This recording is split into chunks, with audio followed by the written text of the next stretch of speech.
హైదరాబాద్ లో సంచలనం సృష్టించిన ఫామ్ హౌస్ డ్రగ్స్ పార్టీ కేసులో రిమాండ్ రిపోర్ట్ కీలక విషయాలను బయటపెట్టింది.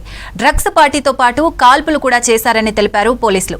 మొత్తం 11 మందిని అదుపులోకి తీసుకుని విచారించగా 6గురికి డ్రగ్స్ పాజిటివ్ వచ్చినట్లు తేలింది.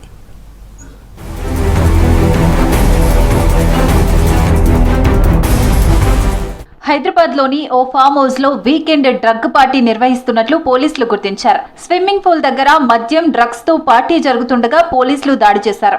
ఫామ్ హౌస్ లోకి పోలీసులు ప్రవేశించగానే బుల్లెట్ సౌండ్ వినిపించిందని రిమాండ్ రిపోర్టులో తెలిపారు.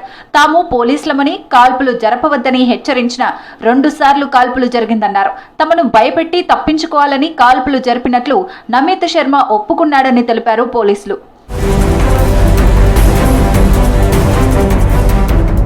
ఫామ్ హౌస్ లో జర్మన్ మేడ్ రివాల్వర్ ను స్వాధీనం చేసుకున్నారు పోలీసులు. ఈ రివాల్వర్ పైలట్ రోహిత్ రెడ్డి సోదరుడు రితేష్ రెడ్డికి చెందిన లైసెన్స్ గన్ గా గుర్తించారు.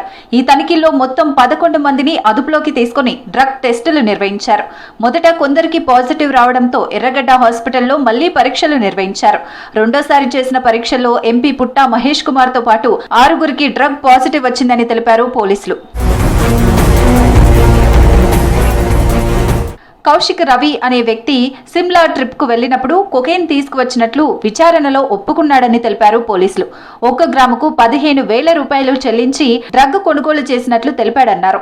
పైలట్ రోహిత్ రెడ్డి వీకెండ్ పార్టీకి స్నేహితులను ఆహ్వానించినట్లు తెలిపారు పోలీసులు. పార్టీలో పాల్గొన్న వారు మద్యంతో పాటు డ్రగ్స్ కూడా తీసుకున్నట్లు విచారణలో ఒప్పుకున్నారని రిమాండ్ రిపోర్టులో తెలిపారు పోలీసులు. గతంలో ఎమ్మెల్యేల కొనుగోలు విషయంలోనూ pilot Rohit Reddy farm house వేదికగా మారింది.